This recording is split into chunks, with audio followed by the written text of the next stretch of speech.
October 2025. Rio de Janeiro witnessed one of the largest police operations in Brazilian history. The results: at least 132 reported fatalities, widespread community disruption, and renewed international scrutiny. Governor Claudio Castro called it necessary law enforcement. The UN called for investigations. Human Rights Watch raised serious concerns. But here's the question that deserves a deeper look. How did organized crime come to control an estimated 60% of Rio de Janeiro state's territory? And why do these large-scale operations repeatedly fail to bring lasting improvements in public safety?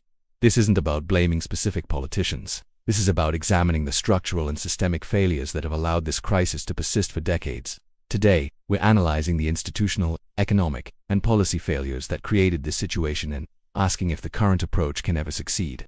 Let's look at the evidence objectively. According to available data, around 700 people died during police operations in Rio in 2024 alone.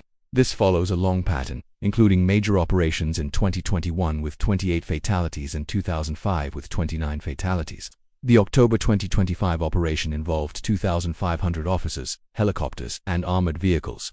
But public safety expert Flavio Sapori noted that these operations do not tend to catch the masterminds, but rather target underlings who can later be replaced. So, we have to ask, have these military-style operations produced sustainable reductions in criminal territory, drug trafficking, or community violence?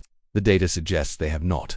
Observers have also noted that these major operations often happen right before big international events, the Olympics, G20 summits, and in this case, a week before Rio hosts a global mayors summit. This raises questions about whether the priority is long-term safety or short-term image management. When 60% of a state is controlled by non-state actors, it's a fundamental governance challenge that tactical operations alone can't solve.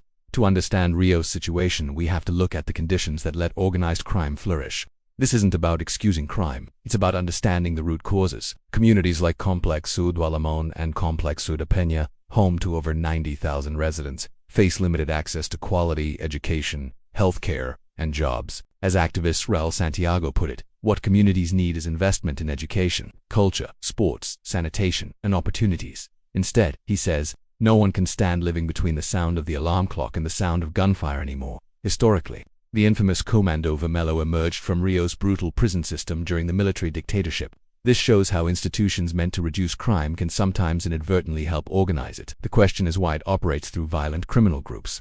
The answer lies in the lack of legitimate economic opportunities. And a particularly troubling development is the rise of militias, reportedly made up of police officers who charge residents for protection. When law enforcement itself becomes part of the problem, it signals deep institutional failure. The October 2025 operation involved immense resources, but as Flavio Sapori said, it's not enough to go in, exchange gunfire, and leave. There's a lack of strategy when lower-level members are arrested. Criminal groups simply recruit replacements. The core structure and economic incentives don't change. This is why decades of similar operations haven't worked. Journalist Cecília Olliveira described the approach as producing spectacular violence without actual safety. Residents couldn't go to work or take their kids to school. Furthermore, Human Rights Watch and the UN raised alarms about proposed police bonuses for operations that result in fatalities, warning this creates perverse incentives. The cycle is predictable. An operation occurs, there's temporary disruption, media coverage, and then everything returns to normal within weeks. Continuing the same approach and expecting different results is a failure of policy. So, a critical question. If these approaches fail, why do they persist? Let's look at who benefits. Tough-on-crime platforms are politically popular. Visible operations create the perception of action, even if they aren't effective long-term. When problems continue, it's easy to blame other political actors. There are also economic interests. Large-scale operations require equipment, technology, and training, creating a security industry that has a financial interest in continued demand for its services. And of course, there's institutional inertia. Changing a fundamental approach is difficult and risky. If the problem were actually solved through comprehensive development and social investment, many current expenditures and contracts would become unnecessary. If we're serious about improving outcomes, we have to ask some hard questions. Why has criminal territory increased despite decades of enforcement?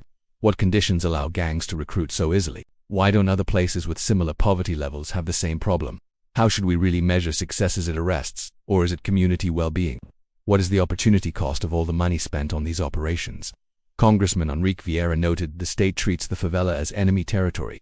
If communities are seen as threats, instead of citizens deserving services, can solutions ever last? We need to look at the real data and evaluate our fundamental approach. We have to see Rio's situation as a system, not just a series of individual failures. The system creates conditions where individual actors, politicians, police, criminals, residents make predictable choices. Blaming them misses the point. Other places have faced similar challenges with different results. Portugal decriminalized drug possession and treated it as a health issue, leading to a sharp decline in drug-related deaths. Nordic countries combined strong social services with targeted enforcement. Singapore invested heavily in public housing and economic pathways, largely eliminating organized crime over decades. These aren't perfect comparisons, but they prove alternatives exist. A comprehensive approach for Rio might include major investment in education and healthcare, economic development programs, community-based policing, and treating addiction as a health issue. This requires sustained political will and a willingness to admit that current approaches are not enough. The resources currently spent on enforcement are massive. Redirecting even a fraction of that could transform communities over time. The question isn't who to blame, but whether our current policies can ever work. Residents of Rio's communities deserve safety, opportunity, quality, education, and dignity. Tactical operations, no matter how large, can't provide these things. Only comprehensive, long-term evidence-based policy can. This requires honest assessment, political courage, and community involvement. The current situation in Rio is not inevitable. It's the product of policy choices. Different choices can lead to different outcomes, but only if we're willing to examine the system itself. The people of Rio deserve good governance that actually works. Thanks for watching. What policy approaches do you think could help? Share your thoughtful analysis in the comments, and don't forget to subscribe for more evidence-based discussions.